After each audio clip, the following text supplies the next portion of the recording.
Rising insecurity across Nigeria is taking a heavy toll on the business environment, with companies struggling to operate amid growing safety concerns. At the end of the year media engagement in Lagos, the Nigerian Employers Consultative Association said persistent attacks on highways, communities, and economic corridors are disrupting supply chains and raising operating costs.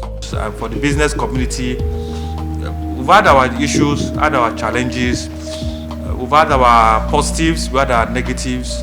But one thing you cannot take away from the organized private sector of Nigeria is this: the resilience and doggedness of an average business owner in this country.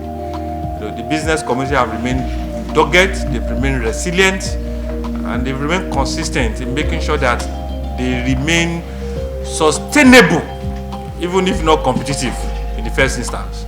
And that we can't take away from the average business owner in this country. NECA said many businesses are now spending more on private security, insurance, and alternative logistic routes, further squeezing profit margins. Warning that small and medium-scale enterprises are the most vulnerable, as many lack capacity to withstand prolonged security-related disruptions. And this can be adduced to many things, which we don't want to belabor for now. But while we focus on the macroeconomic at the top level, the synchronization of the fiscal and monetary policy, because there's been some positive handshake between the monetary authorities and fiscal authorities. But 2026 should be a year when those gains start trickling down to the microeconomy, and that is the biggest plus that this government can have.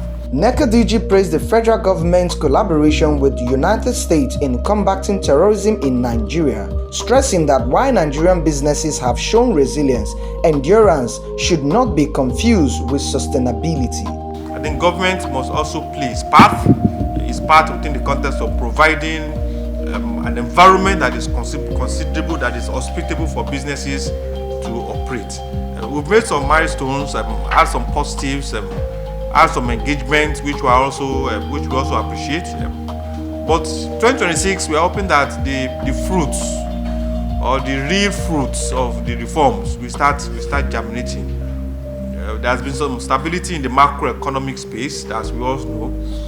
Naira has been hovering between 1,400 and 1,450 for many months now. It's not like at the earlier part of 2024, towards late 2024, when today it is 150, tomorrow it is 190, tomorrow is 170 something. So there has been some level of stability at the macroeconomic level. But the reality is that those macroeconomic gains have not really translated to the microeconomic environment for the average Nigerians to benefit. NECA is urging the government at all levels to treat insecurity as both a national and economic emergency, saying restoring security is critical to protecting jobs, sustaining productivity, and rebuilding investors' confidence. Sydney Okafor for Anchor News.